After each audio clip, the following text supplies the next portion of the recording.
El Departamento de Prensa de Radio Universidad de Chile trabaja para mantenerlo informado. Radio Análisis, una transmisión conjunta de las radios que piensan.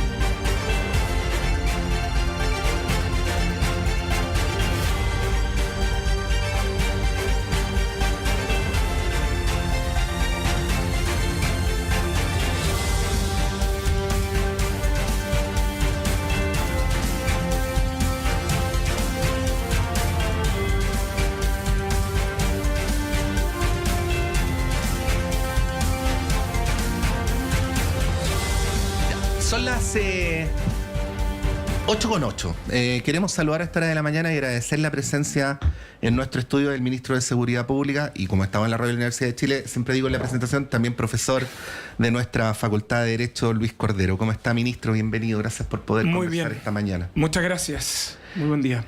Bueno, se habla mucho de seguridad y en general está extendida la percepción de que no se hace lo suficiente, ¿no? No digo que nos falten muchas cosas por hacer, pero estamos en un necesario tiempo de balance, ¿no? ¿Qué diría usted sobre lo que ocurrió en estos 4 años en la relación entre política pública y seguridad? Lo que pasa es que la forma de evaluar este periodo es fundamentalmente teniendo en consideración la forma y modo en que se encontraba el país al inicio de esta administración, ¿no? Por distintos tipos de razones, y esto tiene que ver en buena parte con los efectos de la pandemia. Nosotros teníamos varios fenómenos que se encontraban en curso y que no fueron advertidos, entre otras, por la focalización que el país tenía en la pandemia. Esto no solamente pasó en nuestro país, pasó en distintas partes del mundo. Uno, teníamos un aumento muy significativo de la migración irregular. Con esto quiero ser cuidadoso.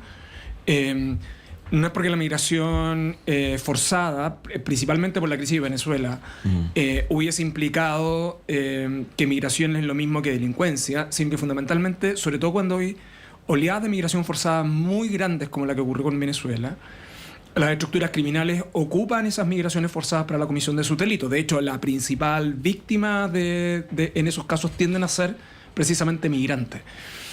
Y eso implicó que nuestro país entre el año 2020 hasta el 2022 tuviera la instalación progresiva de determinado tipo de organizaciones criminales transnacionales que luego tuvieron un impacto muy relevante el 2021 y 2022 en determinados tipos de delitos que el país que prácticamente eran muy poco habituales, ¿no?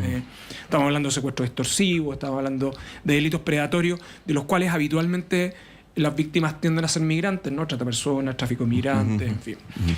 Y además tuvimos un aumento muy significativo de homicidios. Una tasa de homicidios, sin embargo, que venía en aumento en el país desde el año aproximadamente 2016, 2017, pero que se incrementó.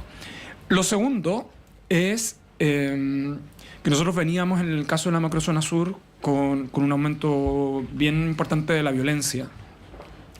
Y lo tercero es que la focalización de los recursos producto de la pandemia, esto pasó en otras áreas, esto tuvo un impacto colateral, por ejemplo, en educación también, implicó que dejáramos observar determinadas áreas de la política pública. Entonces, los números al inicio de esta administración eran complejos en ingresos irregulares, en homicidios, en violencia en la macrozona sur.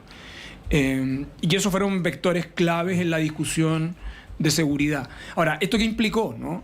Que los esfuerzos del país en adelante fueron tratar de estabilizar eso, y eso implicó que el Estado y el gobierno en particular pusiera foco en tener por primera vez una política contra el crimen organizado. La segunda, en actualizar la forma y modo de gestionar las policías.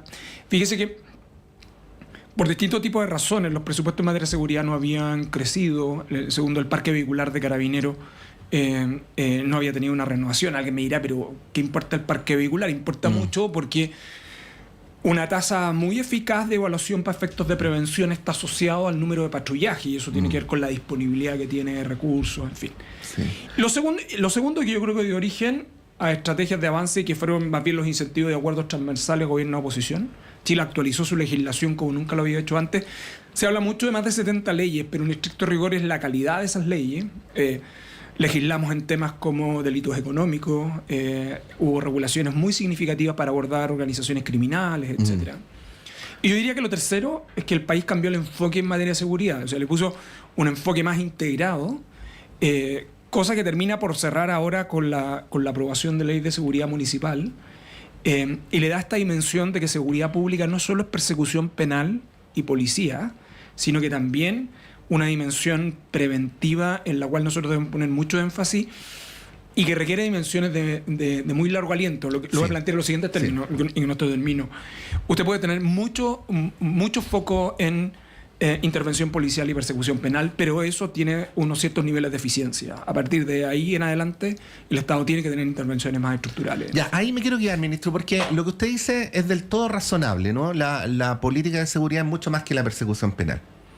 Pero no es como lo procesa parte importante del sistema político, parte importante de los medios de comunicación y parte importante de la ciudadanía. Es decir, no se trata de que desde aquí yo me ponga a juzgar otros medios, pero usted enciende un noticiario o empieza el noticiario de cierta radio, portonazo, homicidio, asalto, baleo y así sucesivamente. Hace algunas semanas estuvo acá Guillermo Johnson, de Paz Ciudadana. Daniel Johnson, perdón, que sin ninguna pretensión oficialista defendió al actor del gobierno. Dijo, se instaló el Ministerio de Seguridad, se creó la Fiscalía Supraterritorial, se avanza en la Ley de Seguridad Municipal. Bueno, eso es obedecer a una política. Pero sin embargo está esta percepción de que lo que se espera del ministro del gobierno es que persiga delincuentes. Gente que dice, bueno, es así, tenemos que lidiar con lo que hay. Pero, ¿cómo ve el tema? Porque fíjese usted que Chile es puesto en América Latina como un ejemplo del contraste entre datos duros y percepción.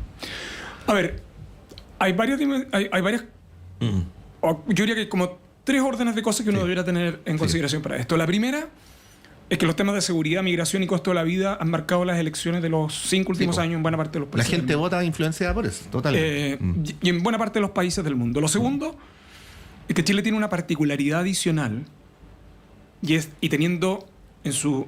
Cuando uno ve los indicadores de democracia, por ejemplo, el país Chile está dentro del núcleo de países de fortaleza democrática muy significativa, ¿no? O sea, tiene instituciones fuertes, en fin. Y Chile ha optado para abordar los temas de criminalidad y de delincuencia ocupando las estrategias del sistema institucional, ¿no? Es decir, donde la excepción o ocupar herramientas de excepción, no, esto sería como el ejemplo de Bukele, en el fondo, son más bien acotadas. Para los especialistas, Chile es uno de los referentes donde abordar crimen organizado a partir de fortalecer instituciones permanentes del Estado. Por ejemplo, el Ministerio Público y las policías es un ejemplo. Pero nosotros tenemos, y en parte una de las fuentes de análisis que tiene como la serie histórica es precisamente los trabajos de investigación que ha hecho Paz Ciudadana, nosotros tenemos unos indicadores de temor que son muy altos. Y digo muy altos porque... Y la serie histórica debe tener 15 años aproximadamente. Entonces, claro, lo que pasa es que eso induce a un dirigente político, porque usted es ministro, pero en tal calidad de un dirigente político, el incentivo es a desarrollar políticas para cumplir con esa percepción que no necesariamente corresponden a lo que razonablemente hay que hacer. Claro, lo que pasa es que en un momento determinado la pregunta es... y por eso sacar la seguridad pública de la moneda era tan relevante con la creación del Ministerio de Seguridad. Cuando usted la deja en la moneda, la hace completamente contingente. Esto es lo más cercano a gestionar un sector de política pública como salud, es decir, donde sus intervenciones solo pueden ser consistentes si usted quiere reducir significativamente esos índices en el largo plazo o en el mediano plazo. Me lo voy a ejemplificar con una cosa. Nosotros, el país ha reducido de un modo importante en tasa y en números absolutos el número de los homicidios consumados. Pero más o menos nosotros tenemos 26 comunas que representan más del 50% de los homicidios en Chile consumados. Una cantidad importante de ellos están en la zona metropolitana. Y comprenderá que cuando analizamos un poquito más nos vamos a encontrar que sus perfiles están localizados en el sector sur y en el sector norte de la región metropolitana. Y además vinculado a determinadas actividades. O sea, tampoco es cierto que alguien por ir por la calle corre el riesgo inminente de ser asesinado. Y si quiero profundizar un poquito más, se va a dar cuenta que además esos lugares son en contextos donde los espacios públicos están completamente precarizados y donde, por ejemplo, las políticas habitacionales, de vivienda social y de espacios públicos que en esas zonas tienen más de 30 años, generaron condiciones para el desarrollo de cierta criminalidad. Entonces, claro, usted puede intervenir en esas zonas, pero la verdad es que esas zonas requieren de intervenciones de una política pública mucho mayor, que tiene la dimensión también social. Y aquí viene un punto que no es trivial, porque en la retórica se habla mucho de crimen organizado, ¿no? Y nosotros en el país tiene adecuadamente identificado qué tipo de banda, particularmente las transnacionales, y cuando se habla de crimen organizado siempre es como que se piensa en Caribe, Blin Blin y reggaetón, en el fondo, ¿no? Bueno, las principales organizaciones criminales en nuestro país siguen siendo nacionales. En segundo lugar, lo que han aparecido son imitación por violencia. Pero lo tercero es que las estructuras criminales, además cuando funcionan en términos transnacionales, son verdaderas empresas criminales.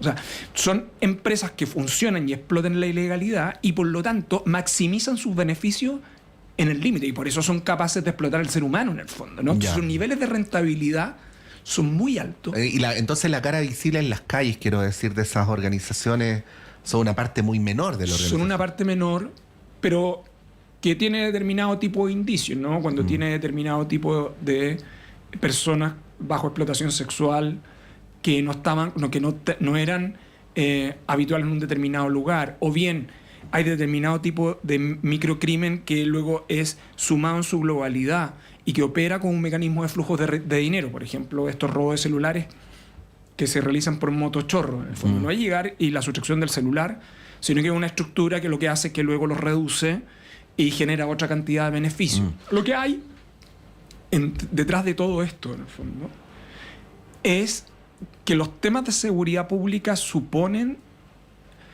Y en esto hay un debate que, si me permite el comentario, tiene que ver también con la manera en que el progresismo entiende la seguridad.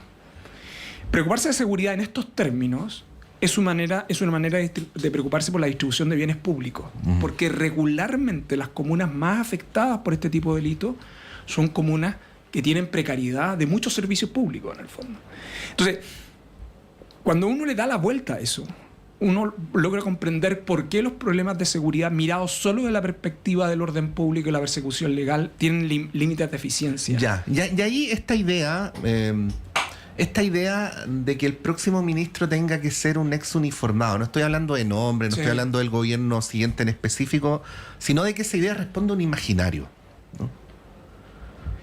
Sí, lo que hay es que Chile tiene desde el retorno a la democracia una larga tradición de que sobre las instituciones armadas, tanto las Fuerzas Armadas como las Fuerzas de Orden y Seguridad Pública, el control civil es muy relevante. Y esto tiene que ver con la historia de nuestro país, fundamentalmente, no solo en la dictadura, sino que en la etapa previa al golpe, en el fondo. Y en nuestro país se han escrito una cantidad muy significativa de páginas del por qué es tan relevante este tipo de control. Lo segundo es que nosotros hemos tenido hechos muy graves al interior de instituciones armadas que están asociados a temas de corrupción, en fin, y donde se han establecido mecanismos sofisticados de control frente a ellos, ¿no? Desde que va de gastos reservados, planes estratégicos, en fin. Pero todos descansan en una idea, y es que exista control civil sobre ellas. Cuando uno analiza la experiencia del resto de América Latina, ¿no? Que es el caso, por ejemplo, de México, el caso de Brasil, el caso de Colombia, la idea de que esas instituciones estén centralizadas, pero además a cargo de uniformados o de ex uniformados, en general no tiene buenas evaluaciones porque generan efectos endogámicos en su interior, en el fondo. Entonces, la idea de que los civiles estén a cargo de los sectores tiene una lógica desde el punto de vista de peso y contrapeso en el sistema institucional. Y esto en Chile debe tener un debate de 60, 70 años, en el fondo. No es, y si queremos retroceder un poquito más en lo que subyace la discusión del 25 hasta el 32, en el caso del siglo pasado en nuestro país. Entonces, creo que hay buenas razones por las cuales uno tiene que hacer esos mecanismos de diferenciación. Las instituciones, mi experiencia en el caso de las Fuerzas de Orden y Seguridad Pública, y en algún sentido con las Fuerzas Armadas, por los otros temas que yo colateralmente he visto con ellos, es que ellos entienden bien esa diferenciación, en el fondo. Sí. Y la experiencia en el resto de la región es una experiencia muy disímil en estos ámbitos. Estamos conversando con el ministro de Seguridad Pública, Luis Cordero. Bueno, cambiando de tema, o en realidad siempre hablando del mismo tema, pero en distintas variantes. Empezó el desalojo de la megatoma de San Antonio. lo voy a describir así como desde las tareas del Estado, ¿no? Se plantean varios dilemas y todos en sí mismos son razonables, pero que entran en colisión, ¿no? Un grupo de personas atenta contra la propiedad privada, sean cuales sean las razones, y se toma un terreno, ¿no? Ahí se atenta contra el derecho de alguien. Ese grupo luego reivindica su derecho a la vivienda en un contexto donde cada vez es más difícil acceder a la vivienda. Suena razonable. Luego hay una orden judicial que preserva el derecho del invadido y que ordena desalojar. Pero bueno, luego viene la pregunta de dónde se quedan 11.000 personas, o a 8.000, o a 4.000. Y que aquello además no se puede hacer de un día para otro. Bueno, parte de esto, de este enredo que hemos tenido institucionalmente entre poderes del Estado en los últimos meses respecto a lo de San Antonio, pero lo de San Antonio, ministro, no es episódico porque estamos llenos de tomas en Chile y uno puede suponer que en el futuro va a seguir ocurriendo lo mismo. ¿Qué aprendizaje institucional deberíamos tener para compatibilizar todo aquello? Sí. O darle una racionalidad desde el punto de vista de la acción del Estado en sus distintos niveles y poderes. Bueno, lo que buena parte de este tema es como lo ha abordado el ministro Montes, ¿no? Chile tenía una política por abordar campamentos que transcurrió varias administraciones y era bien sólida, y yo creo que fue muy sólida. Y el problema central lo tuvimos después de la pandemia. La manera en que se expandieron los asentamientos irregulares. De hecho, la toma de San Antonio es una toma que tiene como característica central o proviene especialmente de esa etapa. Y eso generó una expansión significativa y además acompañado también, no es este necesariamente el caso, en otras tomas también de terceros especuladores de mecanismos de subdivisión de propiedad que no le era de su titularidad en el fondo. Y donde ahí se manifestaron funcionamiento de verdaderas estructuras criminales sobre el punto. Entonces, abusando, por cierto, de la situación de la precariedad de personas. Y además de eso, la expansión de determinado tipo de asentamientos irregulares donde los efectos de migración fueron muy evidentes. Entonces, ¿qué ha sucedido en el tiempo? Lo primero es que los propietarios frente a eso trataron de ejercer acciones regulares, no funcionaron hasta que la Corte Suprema empezó a coger recursos de protección para los desalojos de este tipo de tomas. Y ahí solo agregaría en esa variable que usted ha señalado, en que la Corte, que son fallos muy similares todos, estableció como un criterio. Dijo, mire, acá está el derecho de propiedad, que es necesario resguardar y en consecuencia es necesario desalojar, pero hay un grupo de personas respecto de las cuales usted tiene que desalojar, pero no las puede llegar y destinar a cualquier lugar. Entonces, cuando uno mira los fallos de la Corte, incluyendo el de San Antonio, le impone al Estado varias obligaciones. Una de ellas es que el desalojo se realice con estándares de derechos humanos, entonces usted discrimine especialmente y tenga en consideración cuáles son los grupos vulnerables que están ahí. Eso obliga, por lo tanto, a censar cada uno de los lugares donde esto se encuentra. Segundo, que esas personas tengan la posibilidad de trasladarse voluntariamente y si no, que se dispongan de albergues transitorios para que esas personas puedan ser trasladadas. Y en tercer lugar, aquellos aspectos que están destinados a cómo el Estado debiera abordar una solución respecto a esas personas. Entonces, la Corte trató de equilibrar estas dos cosas. Lo digo porque desde entonces cada una de los desalojos, bueno, en nuestro país hay desalojos prácticamente todas las semanas. Y con protocolos para la intervención de las policías, de las instituciones bien estrictos. La diferencia en el caso de la toma de San Antonio es que es una toma de un volumen que es la más grande del país. Y entonces ahí comenzó la iniciativa del Ministerio de Vivienda, encabezado por el ministro Montes, de buscar una solución que permitiera a las personas que están ahí adquirir esos inmuebles. Se trató de llegar a un acuerdo con los propietarios, no fue posible. Se organizaron en cooperativa. Finalmente el Estado tomó la decisión de la expropiación de una parte significativa donde va a desarrollar un proyecto de solución habitacional conjuntamente con las personas que están ahí y desalojar en aquella parte donde no se produjo la expropiación, que es lo que se está desarrollando ahora. Entonces, este caso de la mega toma de San Antonio es un caso interesante mirarlo desde esa perspectiva porque me voy a permitir esta licencia estando acá, pero en las experiencias comparadas, en el derecho comparado, hay muchos casos de esto. Hay casos emblemáticos a principios de los 90 en el caso de Sudáfrica, en el caso de Francia, hay otros que son precedentes judiciales donde hubo imposibilidad de cumplir la sentencia y luego dieron origen a obligaciones de reparación por parte del Estado. En este caso, el Estado da una señal, las sentencias deben ejecutarse, deben cumplirse, pero además, cuando hay una cuestión de hecho tan grande y significativa como esta, el Estado tiene que tratar de abordar una solución con ese propósito. La estrategia del Ministerio de Vivienda ha sido la expropiación y buscar en ese contexto un mecanismo de organización mediante cooperativas para dar una viabilidad en esa zona. Y por lo tanto, que el desalojo solo aborde a un grupo muy acotado de personas en el área que no está sujeta a expropiación y que por lo tanto no es objeto de urbanización por muy distintas razones. Ministro, sobre gendarmería, ¿no? Que hay algunos que lo plantean como un cambio administrativo. No es un cambio administrativo, es un cambio conceptual, ¿no? Es que pasen a ser instituciones de orden y seguridad. El cambio administrativo es consecuencia de ese cambio conceptual. Así es. Bueno, se habla mucho del cambio. Las asociaciones de gendarmería han señalado su punto, porque entre otras cosas entonces las asociaciones deberían desaparecer. Pero yo quería vincularlo, ya que usted decía, aprovechando que estamos acá, con dos temas que también son parte del análisis, pero que casi nadie los menciona. Digo en el debate público, no digo en el debate técnico, ¿no? Uno, el cambio en el tipo de reclusos, lo cual va de la mano con la cantidad de personas que hay en las cárceles, ¿no? Y un segundo punto, que parece que en Chile de reinserción o rehabilitación prácticamente tenemos poco o nada, ¿no? Digo nomás porque es súper fácil hacer un punto de prensa para decir, bueno, hay que meterlo en la cárcel, hay que aumentar las penas, pero de lo otro... Bueno, ¿qué decir? Pensando como el tema gendarmería vinculado con el tema cárcel.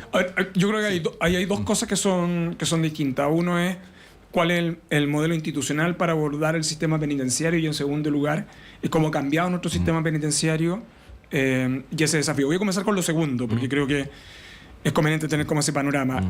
Entre marzo del 2022 a hoy, la población penal en nuestro país pasó de 40.000 personas privadas de libertad a 63.000 personas privadas de libertad. Cuando uno analiza la evolución de la capacidad de plazas penitenciarias en nuestro país, de las 16 regiones de nuestro país, 15 ya tienen sobrepoblación. Caso de la región de Los Ríos no la tiene, pero está en el 100%, para ser completamente franco, así que yo diría que en rigor son las 16 regiones del país.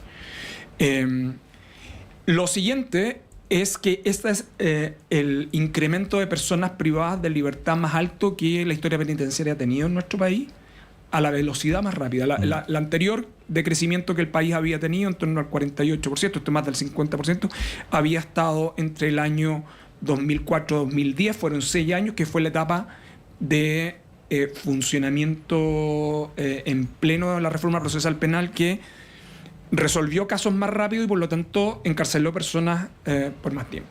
Ahora, ¿qué es lo que ha sucedido entre medio? ¿Por qué se ha producido esta sobrepoblación en nuestro país en ese crecimiento en tan poco tiempo? 3 razones. La primera, el país ha hecho modificaciones legales que han impedido o han restringido el uso de beneficios como la libertad condicional.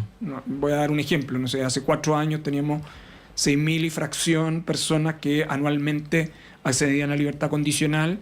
El año 2025 es 1.000 y unos pocos números más. Entonces, ¿por qué la libertad condicional es relevante? No solo porque generaba los incentivos de buen comportamiento en su interior, sino que además le permitía la rotación de personas al interior del establecimiento penal.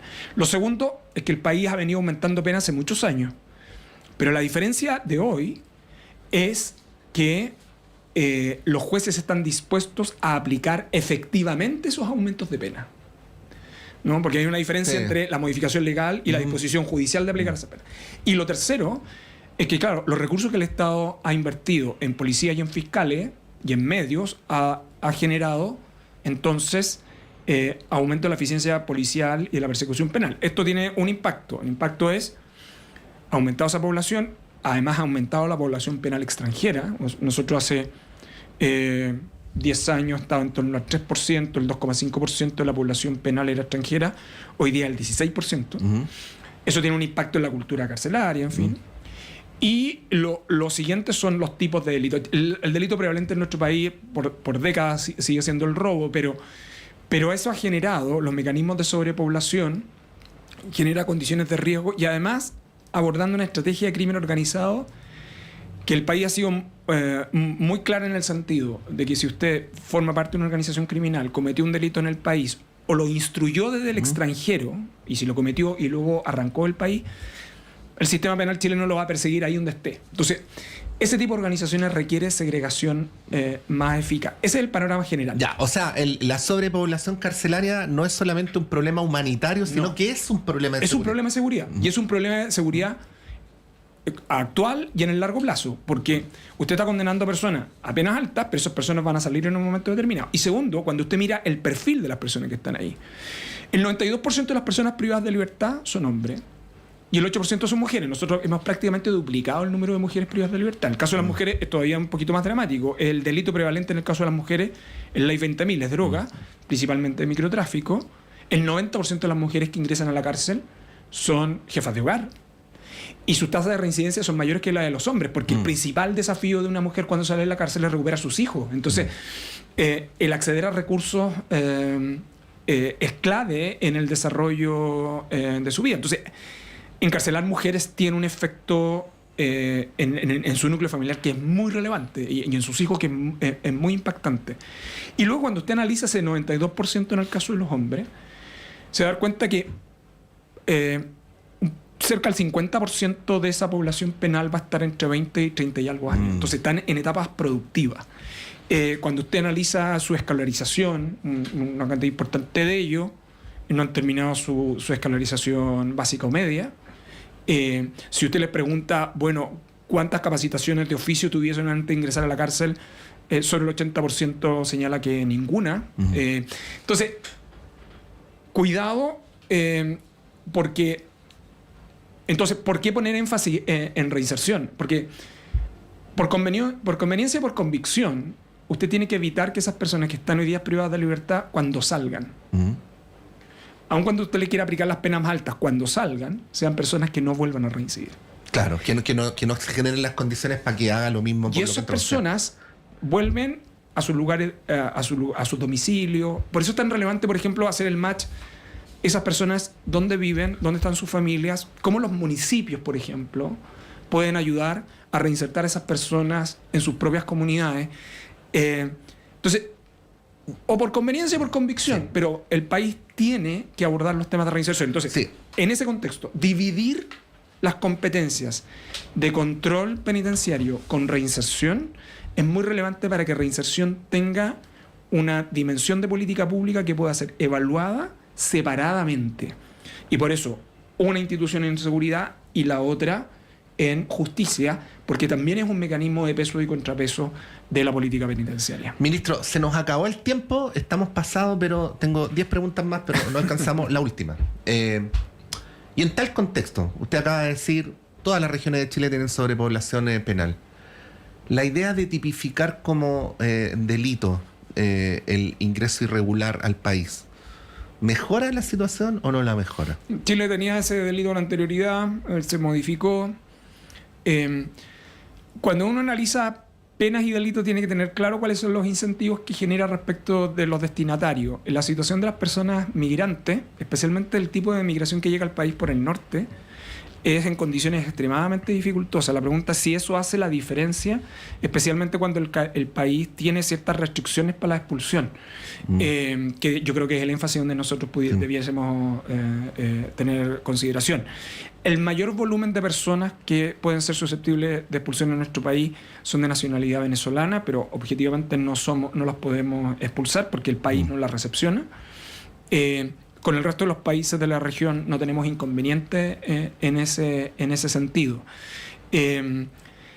Nosotros tenemos una baja muy significativa de los ingresos irregulares, pero yo quiero ser bien franco en este punto. Es la experiencia de Chile y los países del resto del mundo.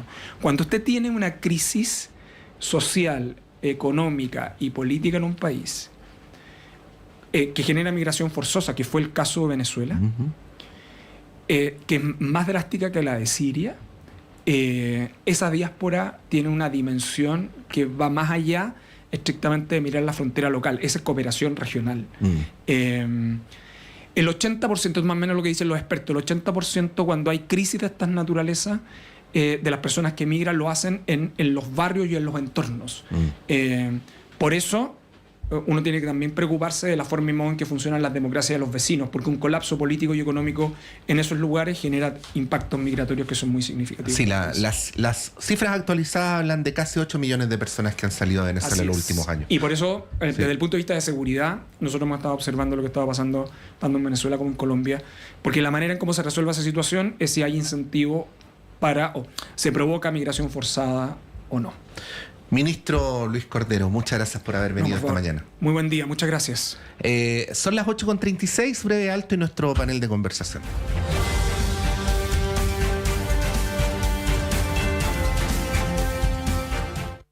La clase de marketing digital de hoy tendrá por tema identidad en Internet.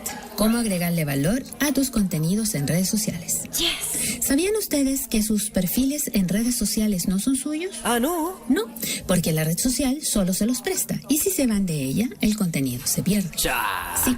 Entonces, la idea es que su perfil siempre lo complementen con una dirección propia en Internet. ¿Y cómo se hace eso, profe? Fácil, solicitando su dirección en .cl, www.nic.cl y luego conectarla a su red social preferida. ¡Buena! Por 9.990 pesos al año, construye tu identidad digital en Internet con .cl. Nick Chile, somos el .cl. Ya está disponible el nuevo número de Palabra Pública, la revista cultural de la Universidad de Chile. En esta edición número 34, titulada Estamos conectados, exploramos las contradicciones de una época hiperconectada en la que, sin embargo, parecemos más desconectados que nunca de la política, la naturaleza y la experiencia del mundo real. A través de entrevistas y columnas de destacadas figuras del pensamiento como Martin Kohan, Branko Milanovic o Emanuel Kocha, exploramos los distintos caminos que abre el concepto de conexión y su inevitable y urgente contracara, la desconexión. Revisa nuestros contenidos y nuestros puntos de distribución en palabrapublica.uchile.cl.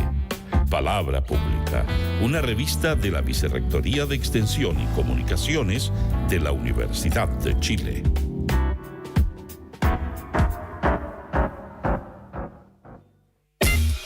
Amigos y amigas, mi nombre es Diego Parra, soy conductor de La Fuente y quiero invitarlas para que se conecten de lunes a jueves entre 12 y 1 a La Fuente, este programa de conversación, información y entrevista que se emite a través de la Radio Universidad de Chile y también Uchile TV. Nos vemos. Radio Universidad de Chile los invita a sintonizar el programa Tras las Líneas, conversaciones con Manuel Antonio Garretón, Premio Nacional de Ciencias Sociales, un espacio del Departamento de Sociología de la Universidad de Chile.